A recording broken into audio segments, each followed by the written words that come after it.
there is a very special project done by the American photographer Sywenkyj, who is based here in Ukraine, is currently in our studio. Good evening, and who is following the story of the Ukrainian soldiers wounded and what they're doing after they lost their limbs, what is their life, and you explain yourself. Sure. It's actually not just wounded soldiers, it's also Maidan activists. So, you know, I covered the Maidan from start to finish, and I remember in the middle of things in January and February, I just kept seeing so many wounded people coming back towards the front lines of the barricades, and I already knew at that point I was going to be doing a project like this for quite some time. And then when the war started, I just adapted it to that and started photographing soldiers as well. So you are working in Ukraine for many years, more than decades, coming back and forth. So we're curious also why you really thought, is this story not covered enough? And maybe you'd also, you know, you're a storyteller with your photography. That's the main things you do. So I'll really ask the team to bring up the photos, and that you'll probably talk a bit about what are the stories behind and why you. Sure. This is a photograph of on the right we see a pregnant woman. She's 7 months pregnant, Katerina Panchenko. She's from Dnipro-Dzержinsk in Dnipropetrovsk Oblast, and she is mourning over her dead husband, Eduard. Who is a soldier, you can see? He is a soldier. Yeah. He is a soldier.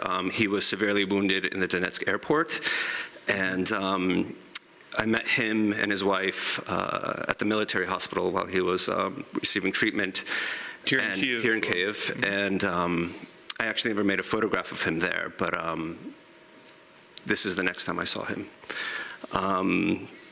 From what I know, she has since given birth to a healthy child. So if we look at another one of your pictures, I mean, a lot of them seem to be about relationships. I mean, the relationships people have had and that move forward with Absolutely, that's one of the things I'm looking for. I'm not just photographing wounded individuals. Look, here's this graphic image of someone who's in a wheelchair or who's lost a limb. I'm really looking for relationships between family members, friends, and volunteers. This guy, who's him? This is Volodymyr Honcharovsky. He's 31. He was shot 3 times in the Maidan on February 20th.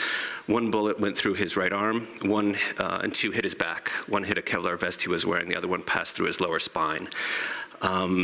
He has feeling in his legs, but he has severe nerve damage, and he's quite often quite a bit of pain, extreme pain, I should say.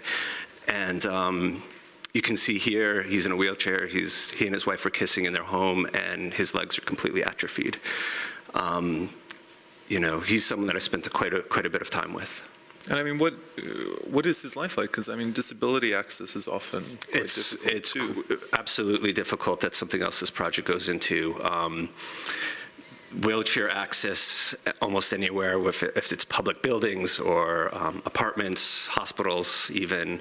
You have stairs, you have a lack of ramps. If you do have ramps, oftentimes they're far too steep.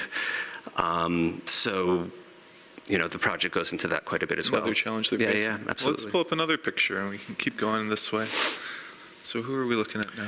This guy had lost 1 limb. Yes, this is Vasyl Pelish.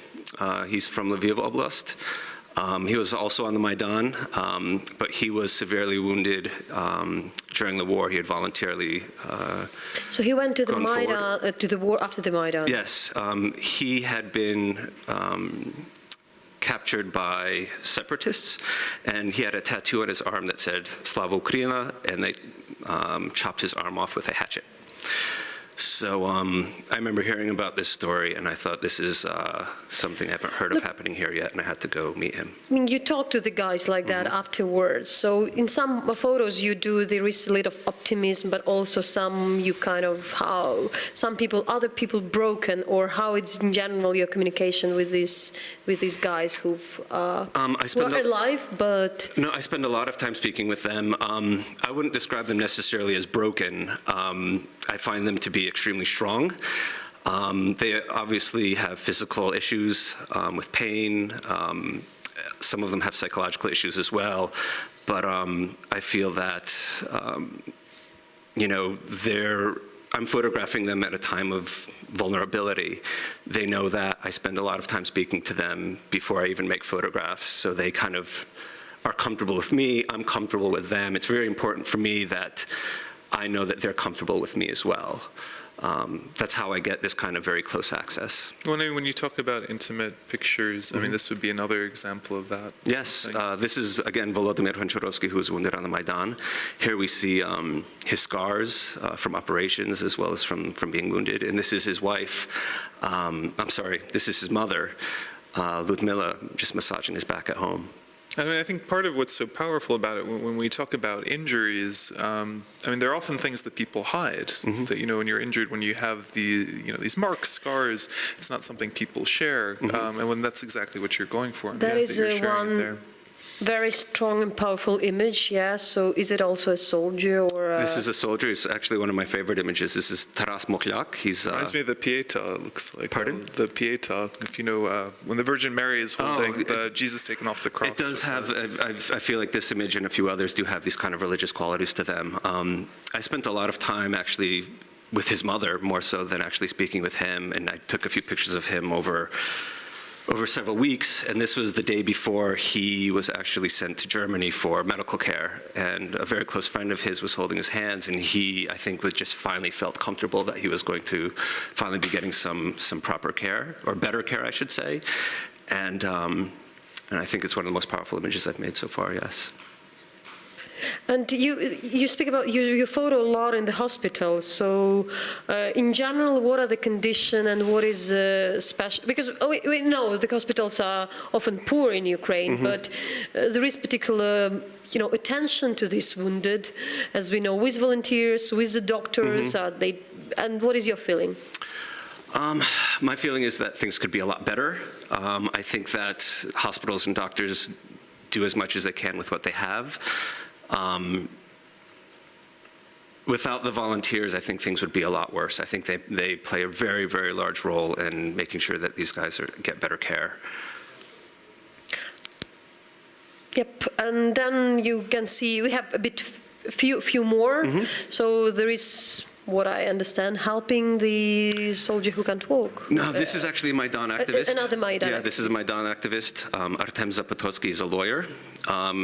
He was shot on the footbridge over Institutska Street on February 20th. The bullet passed through his upper spine, and he was paralyzed from his waist down. So this is in Truskovets receiving physical therapy. Physical therapy. I mean, when we're talking about symbolism here, I mean, is this? I don't know. Maybe I'm blowing it out of proportion too much. But when you talk about an injury and you talk about adjusting to it and treating it, I mean, that seems to also be some of what Ukraine is going through now. Does that? Absolutely. And a few people. I try not to think of metaphor when I'm working, and these are pictures are very serious, of very real people. But a lot of people have talked to me about the metaphor of the nation losing limbs and having wounds and things like that. So I think people start to pick up and kind of find that in the work as well. Yeah. But that's not necessarily my intent, but people have expressed that to me. No, people have their interpretations. Yeah, absolutely. And certainly, absolutely. With Crimea and also parts of eastern Ukraine, there have been losses. And so here we do have the one wounded in the wheelchair. Yep. That's pretty obvious. So just to finalize, really, you mentioned it shortly, that people are usually strong, but really what could be done and what is also special for you with talking to these people and volunteers who help. I'm sorry, could you? So what is special when you talk to these guys and also their families and the volunteers? What would be your summary? Yeah. What would be my summary? One of the things that they always say to me is, without the volunteers, things would be worse. That's what they say. Sometimes they will talk very kindly of the medical care they've gotten and of specific doctors. Other times, not so much. I really don't feel comfortable talking about individual cases right now, but it varies. Some of these people I'm going to be photographing for a very long time. Others, I will maybe make a portrait once and I'll never see them again. But sorry, go ahead. No, we're just wrapping it up. Okay. So I understand it's a work in progress, so we would follow to everything. Everybody who wants also can log into this webpage, Rany, it's wounds in Ukrainian, rany.com.ua, to follow your work, and good luck with it. Thank you. I mean, it's not an easy task, and all the best. And that's what we have for you tonight.